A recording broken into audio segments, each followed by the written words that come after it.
عبدہ ونصلی علی رسولہ الکریم اما بعد فاعوذ باللہ من الشیطان الرجیم بسم اللہ الرحمن الرحیم۔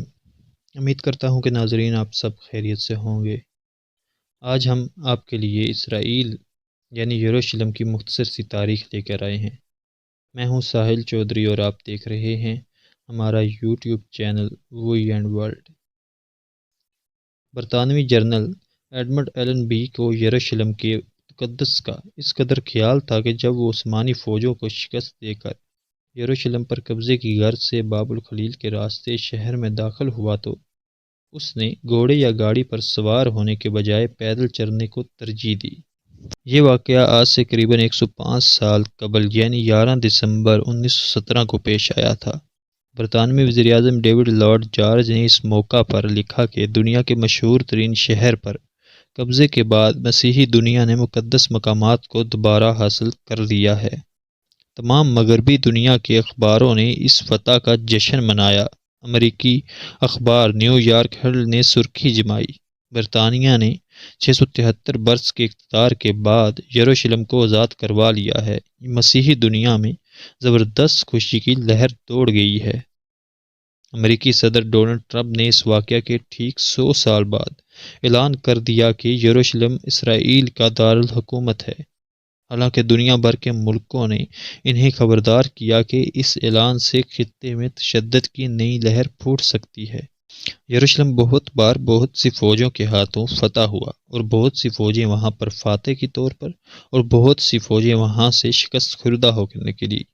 یہاں کے آبادیوں کو کئی بار زبردستی جلا وطن کیا گیا ہے اور اس کی گلیوں میں ان گنت جنگیں لڑی جا چکی ہیں جن میں خون کے دریا بہہ چکے ہیں۔ یہ دنیا کا وہ واحد شہر ہے جسے یہودی، مسیحی اور مسلمان تینوں مقدس مانتے ہیں۔ یہودیوں کا عقیدہ ہے کہ یہ وہ جگہ ہے جہاں سے کائنات کی تخلیق ہوئی اور یہیں پیغمبر حضرت ابراہیم نے اپنے بیٹے کی قربانی کی تیاری کی تھی۔ مسیحی سمجھتے ہیں کہ حضرت عیسیٰ کو یہیں مصلوب کیا گیا تھا اور یہیں ان کا سب سے مقدس کلیسا واقع ہے۔ مسلمانوں کے اعتقاد کے مطابق پیغمبر اسلام حضرت محمد صلی اللہ علیہ وآلہ وسلم نے معراج پر جانے سے قبل اسی شہر میں واقع مسجد اقصیٰ میں تمام نبیوں کی امامت کی تھی۔ یہی وجہ ہے کہ مسلمان اور مسیحی 1000 برس تک اس شہر پر قبضے کے لیے آپس میں برسرے پیکار رہے ہیں۔ مسلمانوں نے سب سے پہلے 638 میں دوسرے خلیفہ حضرت عمر فاروق رضی اللہ عنہ کے دور میں بازنطینیوں کو شکست دے کر اس شہر پر قبضہ کیا تھا۔ مسیحی دنیا میں یہ واقعہ عظیم سانحے کی حیثیت رکھتا تھا۔ آخر 1095 میں پوپ اربن دوم نے یورپ بھر میں مہم چلا کر مسیحیوں سے اپیل کی کہ وہ یروشلم کو مسلمانوں سے آزاد کروانے کے لیے فوجیں اکٹھی کریں۔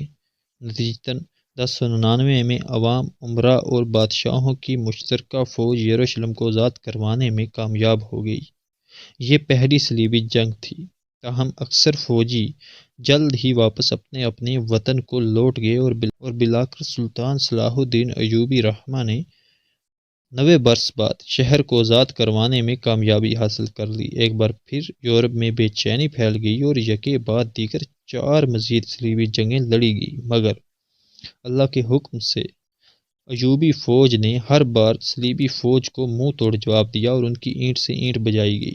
البتہ 1229 میں مملوک حکمران الکامل نے بغیر لڑے یروشلم کو فریڈرک دوم کے حوالے کر دیا، لیکن صرف 15 برس بعد خوارزمیوں نے ایک بار پھر شہر پر قبضہ کر لیا، جس کے بعد اگلے 673 برس تک یہ شہر مسلمانوں کے ہاتھوں میں رہا۔ امریکی اخبار نے انہی 673 برسوں کی طرف اشارہ کیا تھا۔ 1517 سے 1917 تک یہ شہر عثمانی سلطنت کا حصہ رہا اور عثمانی سلاطین نے شہر کے انتظام کی طرف خاصی توجہ کی۔ انہوں نے شہر کے گرد دیوار تعمیر کی، سڑکیں بنائی اور ڈاک کا نظام قائم کیا، جبکہ 1892 میں یہاں ریلوے لائن بچھا دی گئی تھی۔ جنرل ایلن بی کے قبضے کے بعد شہر 3 دہائیوں تک برطانوی سلطنت میں شامل رہا اور اس دوران یہاں دنیا بھر سے یہودی آ کر آباد ہونے لگے۔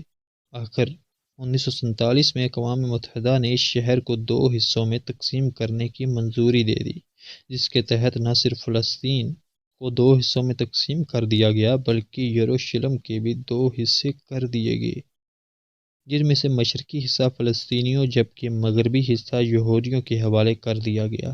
اس کے اگلے برس اسرائیل نے آزادی کا اعلان کر دیا۔ عرب ملکوں کے لیے یہ بات ناقابل برداشت تھی، انہوں نے مل کر حملہ کر دیا لیکن انہیں اس میں شکست ہوئی۔ اس کے بعد اگلے 2 عشروں تک یروشلم کا مشرقی حصہ اردن کے اقتدار میں رہا، لیکن 1967 کی جنگ میں اسرائیل نے اس پر بھی قبضہ کر لیا۔ بین الاقوامی برادری آج تک اسے غیر قانونی سمجھتی ہے۔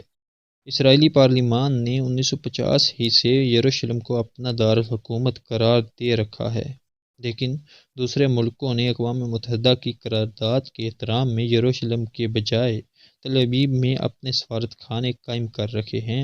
جب امریکی صدر ڈونلڈ ٹرمپ نے اس روایت کو توڑا تو اس طرح امریکہ یروشلم کو اسرائیل کا دارالحکومت تسلیم کرنے والا پہلا ملک بن گیا۔ اسرائیلی شاعر نے لکھا تھا کہ یروشلم ابدیت کے ساحل پر واقع ساحلی شہر ہے۔ یہ الگ بات ہے کہ یہ سمندر اکثر و بیشتر متلاطم ہی رہا ہے۔ اس کا اندازہ یروشلم کی اس مختصر ٹائم لائن سے لگایا جا سکتا ہے۔ ماہرین آثار قدیمہ کے مطابق 7000 سال قبل بھی یروشلم میں انسانی آبادی موجود تھی۔ اس طرح یہ دنیا کے قدیم ترین شہروں میں سے ایک ہے۔